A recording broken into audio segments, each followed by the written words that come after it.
Hey everyone, welcome back to the Jay's Fit Down podcast. Once again, Jay, your host, here with Nick Winkler, weekly guest on this podcast. Love to have him back on, and we'll also be joined by another guest pretty soon. But Nick, we're just going to be talking about today the Raiders and Derek Carr and the whole drama going on there, and, as well as our around the league segment. So, but thanks for coming on, man, today. Yeah, you bet. It's a lot of wild quarterback changes going to be happening this offseason. This is just one of them, right? But it's a big one. I think Derek Carr's a good quarterback, so some teams are going to be happy to have him. Yes. Yeah. So, but make sure you guys, again, check us out here on the channel on YouTube. We're also on every podcast streaming platform, so check us out there. So Nick, the Raiders, not the best year. Josh McDaniels, his first season as a head coach with the Raiders, and didn't go as well as they planned. Went 6-11 in a lot of close games. Just didn't look all that well with the end product they put out on the field. And as a result, at the end of the season, Derek Carr was released, and he is now going to go elsewhere. So, what are we thinking about the Raiders' 2022 season? Yeah, you said it. There were a lot of close games. They gave up a lot of leads, and they got out early, and they're like, yeah, the Raiders are going to win this game. They're looking good, and then all of a sudden, they'd lose, right? They lose by a field goal. They lose by one. They lose by two, and that's not Derek Carr's fault. Like, I think that he was kind of the scapegoat in all of this. I think that if anything, McDaniels was probably the one who should have got the boot, or maybe defensive coordinator, because the defense is who gave up all those points and on the comebacks. But all that being said, they decided they were going to move on from Derek Carr. He was not the future there. I don't think it was a great idea because Derek Carr's a good quarterback, and he's going to go somewhere. Hopefully, he gets a good landing spot and really can thrive because he has shown that he can play football in this league, and there's not a lot of quarterbacks that can do that on a consistent basis. Yeah, most definitely. He's a good quarterback. A lot of people don't, they look at the Raiders, lack of success the past few seasons, and they want to point to Derek Carr, like you said, mention him as the scapegoat. They might make some years ago. This dude was in the running for MVP. People forget that Derek Carr is a very solid and good quarterback, and he's definitely going to land somewhere. He's already interviewed with the Saints, the Jets. I haven't heard Carolina as a possible name as well. So this is interesting. Where do you think he lands? Yeah, you mentioned some teams there that are definitely, looking for their next franchise quarterback. There's Washington as well. There's a lot of teams that you can throw out there that are looking for that guy. They're looking for, a starter that's going to be out there. Durability, never been an issue with Derek Carr as well. So I don't think he signs with a big team and as a backup. Like, I think he's going to go somewhere and get $25-30 million to be the starter. I really, truly believe that because Derek Carr's good. And Tennessee is also another place I could see him go. Houston's looking for a quarterback. There's a lot. I don't know if those are the best spots for him to land. The Jets, I think, would be perfect fit for him. I think that would be ideal for him because they got some young wide receivers there. I like what they're doing there in New York with the Jets. They were kind of the same way, right? They had a great start to the season. Their defense is amazing. And then they just kind of tailed off at the end. And that's a lot of what young football teams do is they don't really have that closing ability just yet. And maybe that's something that Derek Carr can help bring them because his defense let him down last year. So maybe he can go find himself a better defense that's not going to give up 16-point leads. Yes. I'm a person who is familiar with the football team that is known for giving up leads, and it's not a league. What about Atlanta? You think he can land in Atlanta? You think that's something they'd work out? I don't think so. No, most likely not. This seems like they're rolling with Desmond Ridder, which I think is a good move. Just to see what he has, give him a full year, starting. And if you don't like what you see out of him, you got some quarterback prospects in 2024 that might be interesting. Caleb Williams is a name. A lot of people mentioned he'll be in the draft then, but I think I like what Atlanta's doing. They got the second most amount of cap space in free agency this year, so I say don't throw it all at a quarterback because you need to fill other holes on your roster. No matter who's a quarterback, if your defenses continue to get walked up and down the field on, that's not going to work. So. Right. Yeah, they need to invest in the offensive and defensive lines, I think, a little bit. But they've got some young offensive power there, some nice, cool weapons that, with the right quarterback, they can really take that offense to the next level. So don't be surprised if they do go after somebody, maybe, like I mentioned, a Tannehill, or somebody like that, somebody who is maybe not as high priced, because I think Derek Carr is going to get paid. And I can understand why, Atlanta doesn't want to invest something like that when you're coming off the whole Matt Ryan fiasco with all that dead money and everything like that. So you don't want to get locked into something again long term like that when you still have such a young rebuilding squad. That makes sense. Yeah, of course. It's like I said, it's going to be interesting to watch out for that. Now, on the flip side of that, with the Raiders, who is going to be the quarterback there in Las Vegas now? I think the two front runners right now are Aaron Rodgers, who, just came out of his darkness retreat. And, maybe he went in there and he saw it all darkness and he's like, oh, the Raiders, they're black. They're perfect. They're silver and black. Let's go. I'm in. I don't know. I know he'd love to play with Devontae Adams, too, because that was such a great pairing that they had when they were in Green Bay. So why not bring that to Las Vegas, right?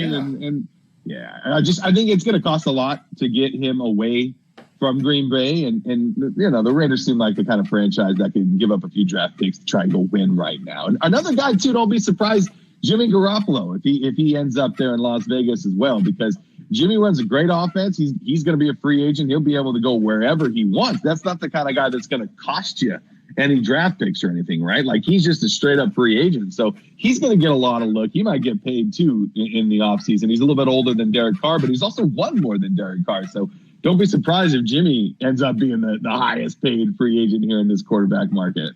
Yeah. I can see Jimmy Garoppolo. He's a guy I can see on a lot of different teams. The Texans, we mentioned that on this podcast a couple of times. They're looking for a quarterback. Even if they go and draft one, you still want some experience in that locker room to help, mentor that young quarterback, whoever it is, whoever they choose that to be.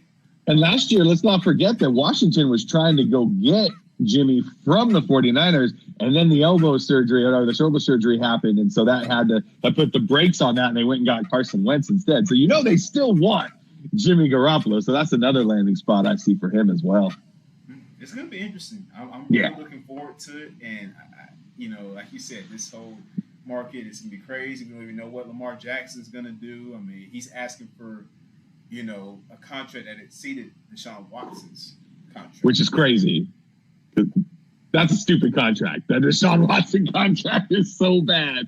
Oh, but you got to put it, the city of Cleveland went for it, right? The franchise, they went for it. They threw all this guaranteed money, and he looked bad when he played last season, Deshaun Watson. He looked horrible.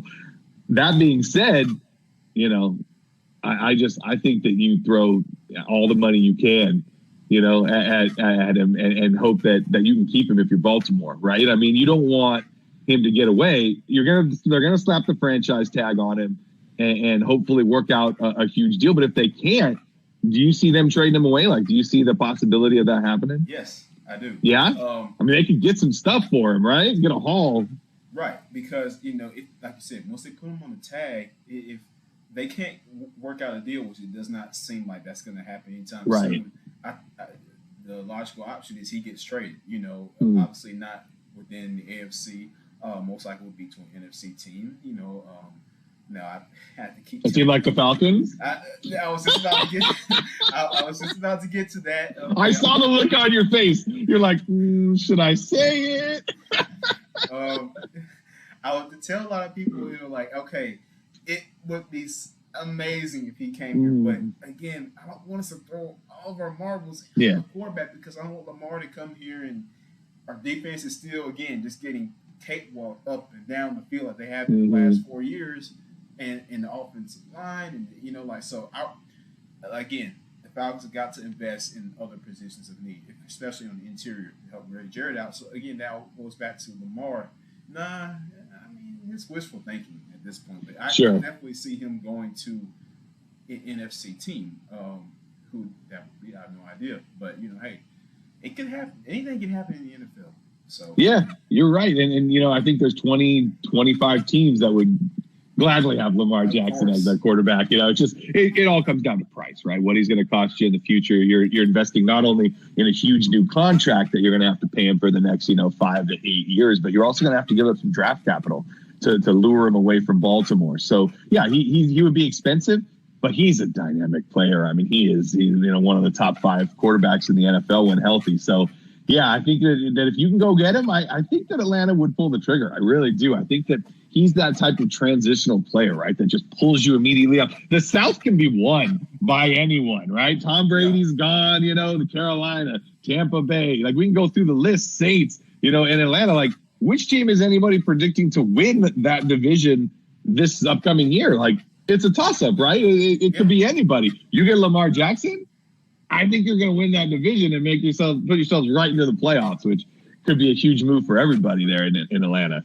Yeah, and you mentioned the NFC South as a toss-up because as far as talent-wise, I mean,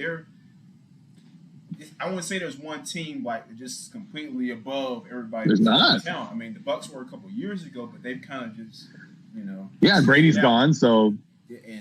And so now it's like pretty even. The Saints were at one point as well, but again, people have come and gone.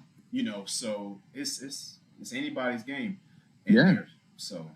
We haven't even mentioned Tampa Bay as a possible landing spot for some of these quarterbacks that we're talking about too. I mean, this is a team that's got some great, wide receivers, right? I mean, they've got probably the best duo in the NFL if you really look at numbers and stats. So you bring a guy like Jimmy Garoppolo or Aaron Rodgers in there. I don't think Aaron Rodgers would want to follow in Tom Brady's footsteps, though. So I don't see that one happen. Plus Green Bay's not trading him to the NFC. So maybe Garoppolo, maybe. Maybe Derek Carr goes to a place like that. I mean, that would make a whole lot of sense. Yeah, it would. Interesting. So we'll keep an eye out for it here, and of course, we'll have you cover it here on the podcast when news like that breaks. Free agency will be opening up pretty soon here in the next couple of weeks, so we are excited for that. But for Around the League news, Vance Joseph just hired as the Broncos defensive coordinator. Nick, what are your thoughts on that? It's a great hire. I think that Sean Payton's doing the right thing and just kind of resetting everything there, right? He's like, look, last year was a disaster. Let's bring in some guys that can turn this thing around. I think Vance Joseph is a perfect hire.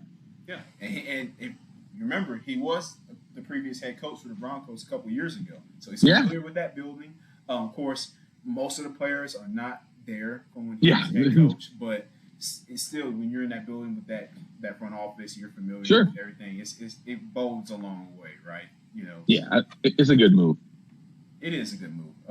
And something else I want to get your, pick your brain on is can Philly make it back to the big game, man? Can the Eagles bounce back? They lost both their coordinators. We talked about that before, but can they get back to the I mean, they've got fans? Yeah, they got the talent for it, right? I mean, I think it all just comes down to Jalen Hurts. Does he stay healthy? Because we saw how bad they were when he was out of the game. And, you mix in something like that with a new offensive coordinator and a new defensive coordinator, like that could be a really tough task for Philly to overcome. Plus, there's just not a good history of teams losing the Super Bowl and then getting one back to the Super Bowl, let alone back to the playoffs, right? Like it's a tough thing for teams to do, is to kind of bounce back from that. And the 49ers are going to have something to say about who comes out of the NFC. So I think it's a tougher task than the Eagles faced this year of going in. But we'll see. I mean, Jalen Hurts is fantastic. He'll probably be, if he stays healthy,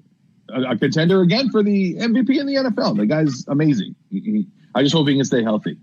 Yeah, me too. He's such a talent on the field, Yeah. And the big thing that I think gets undervalued a lot, man, is just his poise. He's very humble dude, and the way he goes about things. You watch his interviews and things like that. He's just mellow, and you need guys like that on your football team. You do. That's important. That's very important. And I think that's something that he gets overlooked a lot.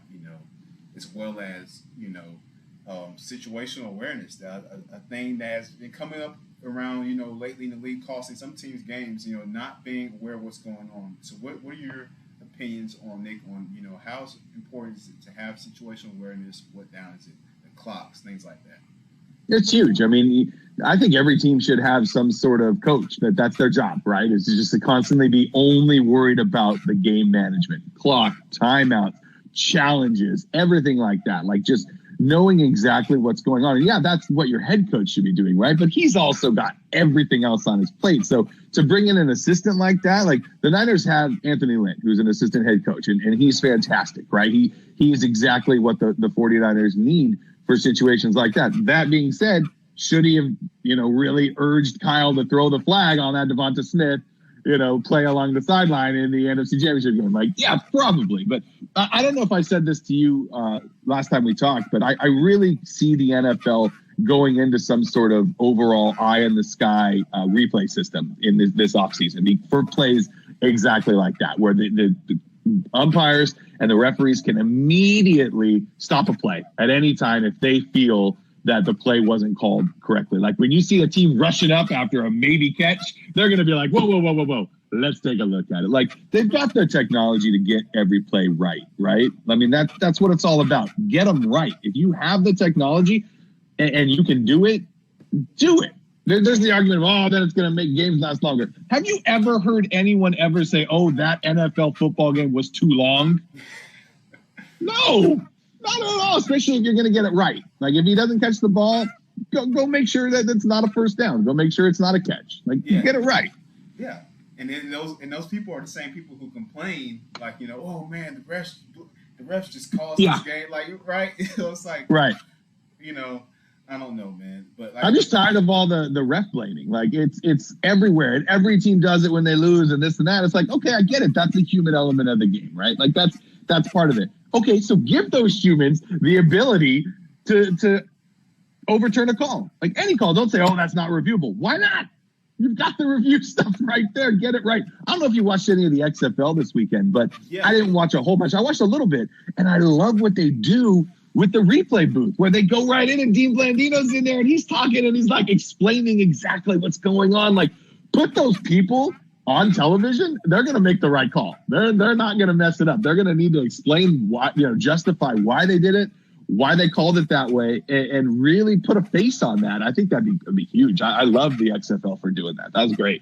Yeah, it is. And I think you just mentioned, the replay and things like that. The NFL is turning to a situation where, especially with all these, these calls and things like that, people just going ballistic over them. We can mention the holding call on Bradbury in the Super Bowl. Well, right. Call that or not, or maybe like you mentioned the Devontae Smith. You can go on and on with these plays. That we can go all the way back to the Saints and the Rams in the NFC Championship game. Right.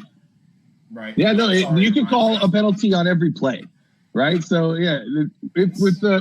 with throwing flags and stuff like that makes it really tough, right? It really makes it like, well, we're going to throw a flag on every play. Are we going to review every play? Like, should we make it a 50-second play clock, just to kind of give those guys a little bit extra time to really figure it out? Like, there's so many things that can be done in the NFL to make sure they get every play right. And unfortunately, I think that no matter what they do, I don't know if they're ever going to be able to get every play right, because Nick Bosa gets held on almost every single play as he's rushing the quarterback. So, as a 49er, you just take it, right? You just accept, like, he's going to get held. That's the way it is. Hey, I mean, I'm out there. I'm going to hold him, too. Yeah, right? I'm not going to let him go get my quarterback. I'm going to take him down. Yeah, he's going to wreck it up for sure. That's just the type of guy he is. So, another thing that's been coming up lately is the QB sneak. A lot of people were talking about, should the league get rid of QB sneak? I'm like, guys, let's chill out for a minute. Are we trying to make this not football? Like, this is football. Yeah, scrums and everything, like that's part of football. It's part of what it goes. The quarterback sneak's as old as football is, right? I mean, I don't have any problem with what Philly does there on 4th and short, 3rd and short, whatever it may be. Like, they figured out a way to get first downs, like 90% of the time. Good for them. That's stop them. Figure out a way to stop it. That's it.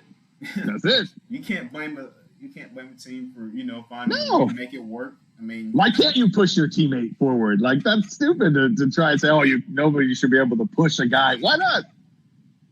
What's wrong with that? Yeah. They're trying to push you this way. 4 or 5 guys are going to push one guy this way. Why can't other guys try to put? Like, it just doesn't make sense. I don't like that argument at all. Like, you shouldn't be able to push your runner. What? he's going up against how many guys trying to tackle him and hit him and push him? Yeah, I mean, it's it adds to the element of the game. It's just football. It's a physical game. It's a team game, and this that's a part of it. So that's like I really hope that the NFL does not succumb to that pressure, and they agreed. I hope they don't do that, because that's it's just crazy, man. All this stuff going on. Like I hope football does not get less football. Less. I mean, it has been, right? I mean, you hear a lot of the old guys talking about it, right? Like, I wish I played in this league of, where you protect the quarterbacks. I could have thrown for 6,000 yards, this and that. And they have, like some of the hits that like people are getting fined for and ejected for and penalized for. Like they're definitely trying to make it safer. But, there comes a point where you're going to not make it football anymore, where we watch it because it's exciting and it is a bit violent, right? I mean, that's part of the game. That's part of the excitement. That's part of the danger of it, right? And not that we like seeing people get hurt. Of course not. Of course we don't like that. But there's something about grown men that are like the best at what they do, the fastest, the strongest, like going up and proving themselves out on the field like that. Like and then when you start making it where like, oh, he didn't roll off of the guy when he landed on top of him, so it's a penalty, like that to me is just ridiculous. Yeah, completely ridiculous, man. And so that's that, and we're gonna leave that right there for you guys to ponder about. Let me know what you think in the comments about that. Should the league get rid of QB sneak? Please don't say yes. That's not cool. Anyway, because we love football. But Nick, so last little part of our segment here, as we get into 2023, what team do you think needs to absolutely get it right, make that jump, and get over the hump like that? Their time is short. They're on a leash.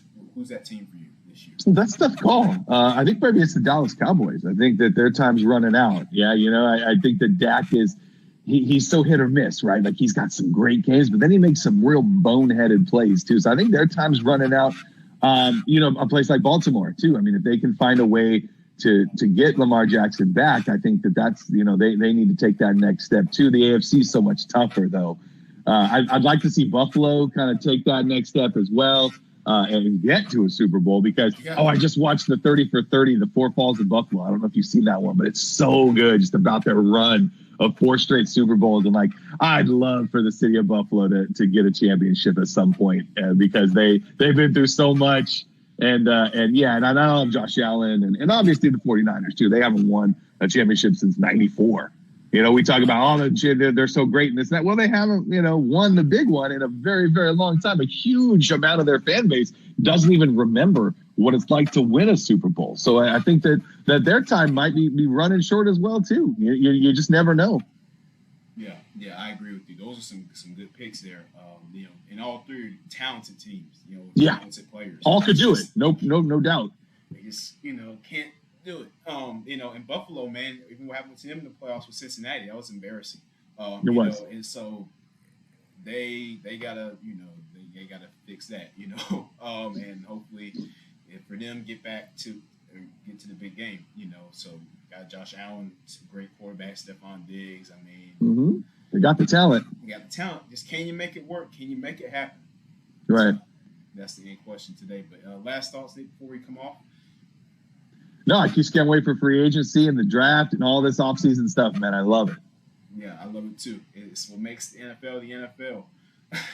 But we'll have you guys covered on everything as far as free agency and the draft and all this stuff coming up. It's going to be a great one, as it always is. So, but you guys can check us out once again on the channel here and on podcast platforms. Nick, thanks for joining us on the podcast, providing your wonderful insight here for the NFL. Yeah, my pleasure, Jay. All right, man. Well, you have a good one.